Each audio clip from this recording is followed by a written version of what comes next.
back to Africa54. Vincent McCoy in Washington. Now, the United States and dozens of other countries have pledged to work together to tackle the illegal wildlife trade and treat it as a serious crime following a conference in London. Trading in endangered wildlife such as elephant tusks, rhino horns and tiger bones is worth an estimated $17 billion a year, and it's pushing hundreds of species to the brink of extinction. And a ritual reports from the conference. Training day for officers on the front line.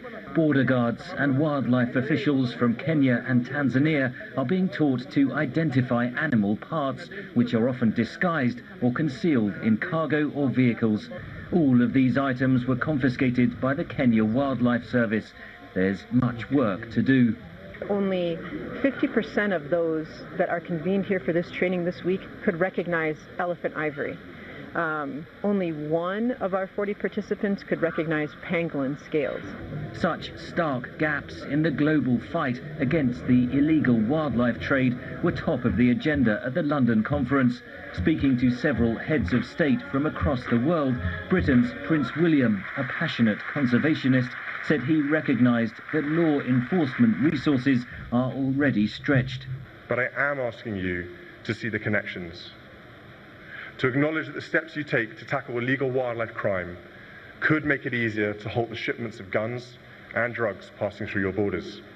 It is an industry that is booming. Illegal ivory trade activity has more than doubled since 2007.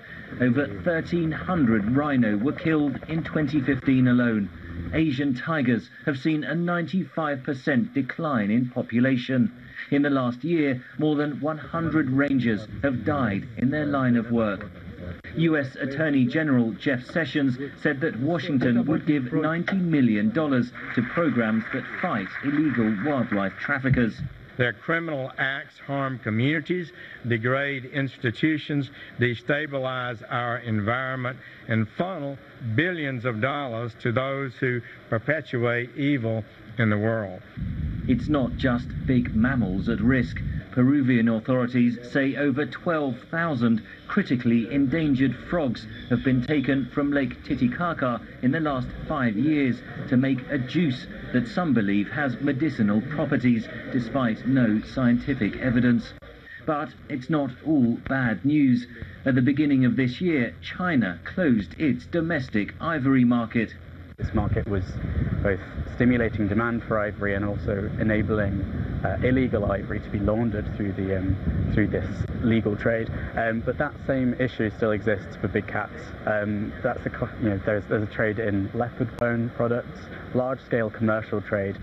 White says existing UN conventions already offer firepower for tackling the illegal wildlife trade, but they are not being used effectively. In the closing declaration, conference attendees pledged to work together to tackle the illegal wildlife trade as a serious and organised crime. Campaigners say the real test is how quickly they will act on those words. Henry Ridgwell for VOA News at the London Conference on the Illegal Wildlife Trade. At least 850,000 farmers have benefited from the Anchor Borrowers Program, a federal government initiative targeted at increasing the output of smallholder farmers.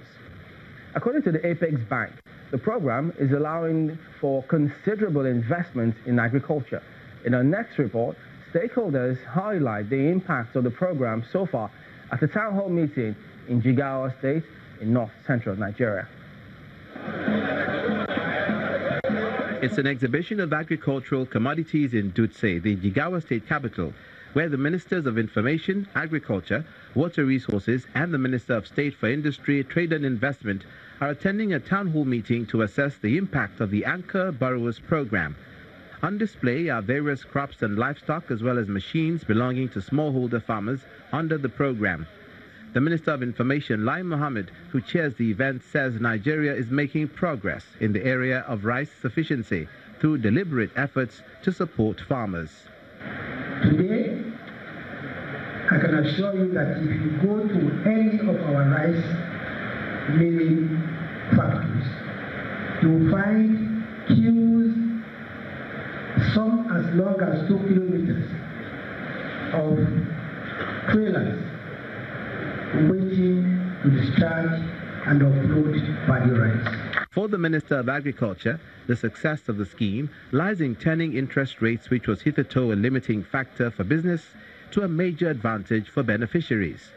How can a farmer grow rice if he or she borrows at 25% and processes and puts in the market to compare with what they are importing from Thailand and India, when in those countries the interest rate is 3%? Nobody was prepared to listen. So the Anchor Borrowers program came down with 9%. The first outing was 40 billion naira to farmers. That money within 1 year, turned over paddy, was 294 billion. Just 40 billion in, 294 billion out. Another aspect of boosting productivity in agriculture is processing of raw materials. The program also encourages investment in that area. Established by the Central Bank of Nigeria in 2015, the Anchor Borrowers program, according to the Apex Bank, is about investing in agriculture. The Anchor Borrower program was launched in November 17, 2015 by Mr. President, and since then, the Central Bank has supported over 850,000 smallholder farmers. The Central Bank has disbursed over 160 billion naira. The town hall meeting also gives indigents and farmers an opportunity to engage with the authorities and raise issues of concern. The Anchor Borrowers program links smallholder farmers to processors and supports farmers through farm inputs and financial aid, with the overall aim of increasing food production. It's time now for a short break, and we'd like to remind you to visit our website. It's channelstv.com for news and programming around the clock. You can also find us at youtube.com/channelsweb. And still to come, 3 strangers on a train, each of them with a mission to fulfill in Johannesburg. We'll take a look at Vaya, a coming-of-age film based on real stories of South Africans in the Homeless Writers Project. Well, that story after the break.